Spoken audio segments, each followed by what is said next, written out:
Good morning dear student. आज हम देखेंगे आपकी संस्कृत की पाठ्य पुस्तक का नवमः पाठः सप्तभगिन्यः। पाठ 9 सात बहनें। भगिनी मतलब होता है बहन, भगिन्यः बहुवचन का शब्द है तो सात बहनें। तो इस पाठ का सारांश देखेंगे कि सप्तभगिनी यह एक उपनाम है। उत्तर पूर्व के 7 राज्यों को विशेष राज्य का जो दर्जा दिया गया है, उक्त उपाधि दी गई है 7 राज्यों को, इसीलिए 7 बहनें इनको कहा गया है। इन राज्यों का प्राकृतिक सौंदर्य अत्यंत विलक्षण है। इन्हीं के सांस्कृतिक और सामाजिक वैशिष्ट्य को ध्यान में रखकर प्रस्तुत पाठ का सृजन किया गया है। उत्तर पूर्व, ठीक है। तो वहाँ के जो 7 राज्य हैं उनके बारे में हम आज पढ़ेंगे।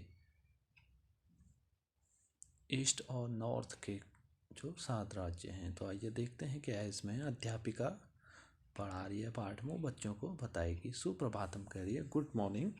छात्रा, बहुत सारे छात्र कह रहे हैं सुप्रभातम सुप्रभातम, गुड मॉर्निंग गुड मॉर्निंग। जैसे आप लोग टीचर्स से बात करते हैं, टीचर आपसे कहते हैं गुड मॉर्निंग, उसी तरीके से। तो अध्यापिका फिर कहती है बहुत अत्युक्यम पठनीयम, कि आज हमने क्या पढ़ना है, क्या पढ़ना चाहिए हमें। छात्रा कहते हैं वयम सर्वे स्वदेशस्य राज्यानाम विषये ज्ञातुम इच्छन्ति, आज हम सभी अपने देश के राज्यों के विषय में जानना चाहेंगे, ऐसा बच्चों ने कहा। अध्यापिका ने कहा शोभनम वदत अस्माकं देशे कति राज्यानि सन्ति, तो अध्यापिका ने बोला बहुत अच्छा, तो बताइए हमारे देश में कितने राज्य हैं। सायरा बोली चतुर्विंशति महोदय, तो सायरा ने कितने बोले, चतुर्विंशति मतलब 20 और 4 24, महोदया 24 राज्य हैं। सिल्वी बोली नहीं नहीं महाभागे पंचविंशति राज्यानि सन्ति, तो सिल्वी नाम की दूसरी बच्ची ने बोला कि नहीं नहीं महाभागे मतलब टीचर से कह रही है कि हमारे देश में कितने राज्य हैं, पंचविंशति 20 और 5 अर्थात 25 राज्य बताए उसने। तो अध्यापिका कह रही है अन्यः कोऽपि, कोई और। स्वराट मध्ये एव महोदये मे भगिनी कथयति यदस्माकं देशे नवविंशति राज्यानि सन्ति एतदिरिच्य सप्त केंद्र शासित प्रदेशाः अपि सन्ति। स्वरा नाम की लड़की बीच में ही बोली कि महोदया, मेरी बहन ने बताया कि हमारे देश में नवविंशति राज्यानि सन्ति, 9 और 20 मतलब 29 राज्य हैं, और साथ ही 7 केंद्र शासित प्रदेश भी हैं। तो अध्यापिका बोली सम्यक जातानि ते भगिनी भवतो अपि जानीत यूयं यत् देशु राज्येषु सप्तराज्यानाम् एकः समवायो अस्ति, यह सप्तभगिन्यः इति नाम्ना प्रसिद्धो अस्ति। कह रही है कि आज हम सब क्या जानेंगे, कि तुम्हारी बहन ने ठीक कहा, आज हम सब जानेंगे कि इन जो हमारे 29 राज्य हैं इनमें 7 राज्यों का एक समूह है जो 7 बहनें करके जाना जाता है। तो मैं आपको बता दूं बच्चों, अभी हमारे यहाँ 28 राज्य हैं। जो 29वां राज्य था जम्मू कश्मीर, उसको 2 केंद्र शासित प्रदेशों में बांट दिया गया है, लद्दाख और जम्मू कश्मीर। ये आपकी जनरल नॉलेज का भी क्वेश्चन है। फिर आगे देखते हैं। सर्वे सभी कह रहे हैं साहचर्यम परस्परम पश्यन्तः सप्तभगिन्यः सप्तभगिन्यः, सभी आश्चर्य के साथ एक दूसरे को देखते हुए बोले 7 बहनें 7 बहनें। निकोलस बोला इमानि राज्यानि सप्तभगिन्यः इति किमर्थम कथ्यते, इन राज्यों में जो 7 बहनें, इनको इस तरीके से क्यों कहा जाता है। अध्यापिका बोली प्रयोगो अयम प्रतीकात्मको वर्तते कदाचित सामाजिक सांस्कृतिक परिदृश्यानां साम्याद इमानि उक्तोपाधिनां प्रत्यानि, कह रही है कि वैसे तो ये प्रतीक के लिए कहा गया है, इनको एक चिन्ह दिया गया है, नाम दिया गया है, लेकिन इनकी सामाजिक जो सांस्कृतिक परिदृश्य है वह क्या है, एक जैसा है। तो समीक्षा बोली कौतूहलम में न खलु संति गच्छति श्राव्यतु तावत यत् कानि तानि राज्यानि, कह रहे हैं कि हमें बड़ा जानने का कौतूहल हो रहा है, अच्छा लग रहा है, इसलिए हम इसको अच्छे से सुनेंगे। आप हमें बताइए इन राज्यों के बारे में। अध्यापिका बोली सुनुतः, तो सुनिए। अद्वयम अत्रयम चैव न त्रियुक्तम तथा द्वयम सप्तराज्य समूहो अयम सप्त भगिनी सप्तकम मतम, कह रही है कि अ नाम के 2, मौ नाम के 3, अद्वयम और मत्रयम कहा, ठीक है।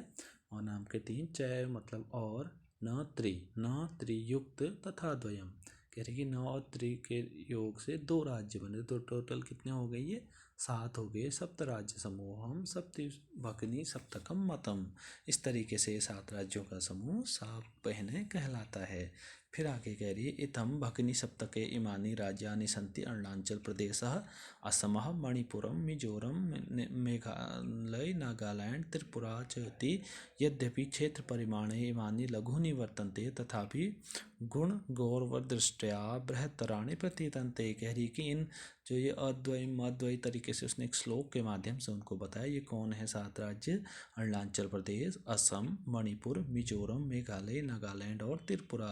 कह रही कि यह परिमाण में क्षेत्र बहुत छोटे हैं, मतलब जो इनका एरिया है बहुत कम है, लेकिन गुण की दृष्टि से ये बहुत बड़े जाने जाते हैं। सर्वे कथम कथम, सभी बच्चे बोले कि क्यों और क्यों, मतलब ये बड़े क्यों कहे जाते हैं। तो अध्यापिका कह रही है इमा सप्तभगिन्यः स्वकीये प्राचीने इतिहासे प्रायः स्वाधीना एव दृष्टा न केनापि शासकेन इमा स्वायत्तीकृताः अनेक संस्कृतिविशिष्टायां भारतभूमौ एतासां भगिनीनां संस्कृतिः महत्त्वादायिनी इति। कह रहे हैं कि जो ये 7 बहनें करके जो हमारा ये क्षेत्र है ये प्राचीन इतिहास में भी स्वाधीन था, मतलब किसी भी राजा ने या किसी अंग्रेज अधिकारियों ने यहाँ पर अपना अधिकार नहीं किया था, अपना राज्य नहीं किया था।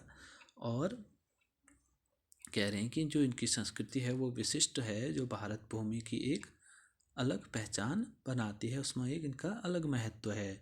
तन्वी कहती है अयम शब्दः सर्वप्रथम कदा प्रयुक्तः। तन्वी नाम की बच्ची कह रही है अध्यापक से कि यह शब्द सर्वप्रथम कब प्रयोग किया गया। अध्यापिका ने बोला श्रुत मधुर शब्दो अयम सर्वप्रथम विगत शब्दाश्रयः द्विसप्तमतमे वर्षे त्रिपुराराज्यस्थो घटनाक्रमे केनापि प्रवर्तितः अस्मिन्नेव काले एतेषां राज्यानां पुनः संगठनं विहितम्। कह रही कि जो यह शब्द है सबसे पहले विगत शब्दाश्रय मतलब पिछले साल, द्विसप्तमतमे वर्षे मतलब 2 और 7 आया है, ठीक है, मतलब 2 सप्तमतमे वर्षे त्रिपुरा राज्योद्घाटने।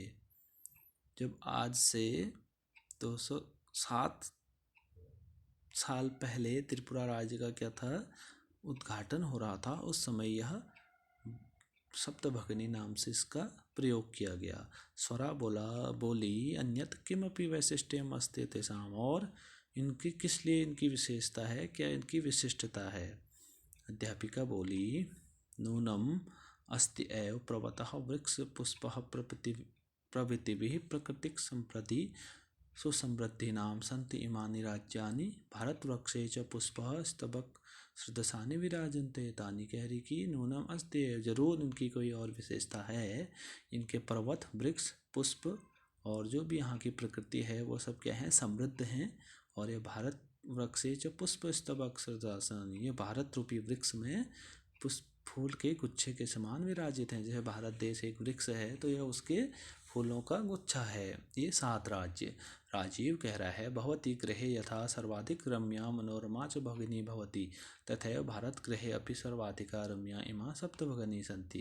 कह रहे हैं कि जिस तरीके से हमारे घर में एक बहुत अच्छी बहन होती है, ठीक उसी तरीके से भारत रूपी जो हमारा देश है, ये घर है, उसमें ये 7 बहनों का स्थान है। अध्यापिका मनस्यागता ते इयं भावना परम कल्याणमयी पर सर्वे न तथा अवगच्छन्ति अस्तु अस्ति तावत् तेषां विषये कैचित् वैशिष्ट्यमपि कथनीयम् साहसित मनीषा सुनतः। कह रही है कि ये आप ठीक कह रहे हैं राजीव, लेकिन सबके मन में इस तरीके की विचारधारा नहीं होती। जनजाति बहुल प्रदेशो अयम गारो खासी नगा मिजो प्रभृतयः बहवः जनजाति अत्र निवसन्ति शरीरेण ऊर्जास्विन् एतात् प्रादेशिका बहुभाषा से समन्विता पर्व परम्परा भी पूरी पूजिता स्वलीला कलाभिश्च निष्प्राणा सन्ति। यानी कि ये जो क्षेत्र हैं, प्रदेश हैं, राज्य जनजाति बहुल हैं। यहाँ जनजाति के बहुत जनजाति वाले लोग रहते हैं, जिनमें गारो, खासी, नगा, मिजो जैसे जनजातियों के लोग यहाँ निवास करते हैं, जिनका शरीर ऊर्जा से भरा हुआ रहता है। और ये अनेक प्रकार की भाषाओं को बोलने वाले, अनेक प्रकार की परंपराओं को मानने वाले लोग, अनेक कलाओं में भी क्या हैं, निपुण हैं। उनकी विशेषता बता रही है जो 7 प्रदेश हैं वहाँ रहने वाले लोगों की। तो मालती कहती है महोदय तत्र तु वंश वृक्षापि प्राप्यन्ते। जो कह रही तो वहाँ तो क्या है, वंश का वृक्ष भी प्राप्त होगा, मतलब बहुत सारे लोग मिलते होंगे। अध्यापिका आम प्रदेशे अस्मिन् हस्तशिल्पानां बाहुल्यं वर्तते आवस्त्राभूषणेभ्यः गृहनिर्माणपर्यन्तं प्राप्य वंशवृक्षनिर्मिताः वस्तूनाम् उपयोगः क्रियन्ते यतो हि अत्र वंशवृक्षाणां प्राचुर्यं विद्यते। साम्प्रतं वंशोद्योगोऽयम् अन्तर्राष्ट्रीयख्यातिम् अवदातो प्रति। तो मालती ने कहा कि वहाँ वंश वृक्ष मतलब बांस के वृक्ष होते होंगे। अध्यापिका बोली हाँ, इन प्रदेशों में हस्तशिल्प को ज़्यादा बढ़ावा मिला है। हाथ से बनी हुई चीज़ें बांस की, जैसे बैठने वाली चेयर या बहुत सारे ऐसे क्राफ्ट बांस के बने हुए होते हैं। और साथ ही साथ अनेक प्रकार के ये जो घर बनाते हैं उनको अनेक प्रकार के आभूषणों की तरह सजाए रहते हैं हस्तशिल्प से। और जो इनका बांस से बना हुआ जो सामान है वो अंतर्राष्ट्रीय स्तर में ख्याति प्राप्त है। अभिनव बोला भगिनी प्रदेशो अयम बृहदाकर्षकः इति प्रतीयते। जो इस प्रदेश में बहनें हैं ये तो बहुत आकर्षक होती हैं। सलीम बोला कि भ्रमणाय भगिनी प्रदेशो अयम समीचीन। क्या हमें घूमने के लिए इन बहनों वाले प्रदेश में जाना चाहिए? अच्छा होगा। सर्वे छात्र उच्चे महोदय आगामिनी अवकाशे वयम तत्र गन्तुम इच्छामि। सभी छात्र बोले कि महोदया अब जो हमें आगे छुट्टियां पड़ेंगी उस समय हम वहाँ जाने की इच्छा करते हैं। स्वरा बोली भवत्यपि अस्माभिः सार्धं चलतो। कह रहे कि हाँ मैं भी आप लोग के साथ चलूँगी। अध्यापिका रोचते मे अहम विचारः एतानि राज्यानि तो भ्रमणाय स्वर्गसदृशानि सन्ति। कह रहे कि मेरे हिसाब से आपका विचार बहुत अच्छा है। इन राज्यों में घूमने के लिए भ्रमण के लिए जाना स्वर्ग के समान है। तो ये अध्यापिका ने उनसे कहा। तो जो हमने आज का चैप्टर पढ़ा सप्तपकन्या 7 बहनें, उत्तर पूर्व के जो 7 राज्य हैं उनके बारे में, वहाँ की सांस्कृतिक विशेषता, वहाँ के लोगों का जो संस्कृति है, उनका परिवेश है, उसकी विशेषता को हमने पढ़ा। Thank you.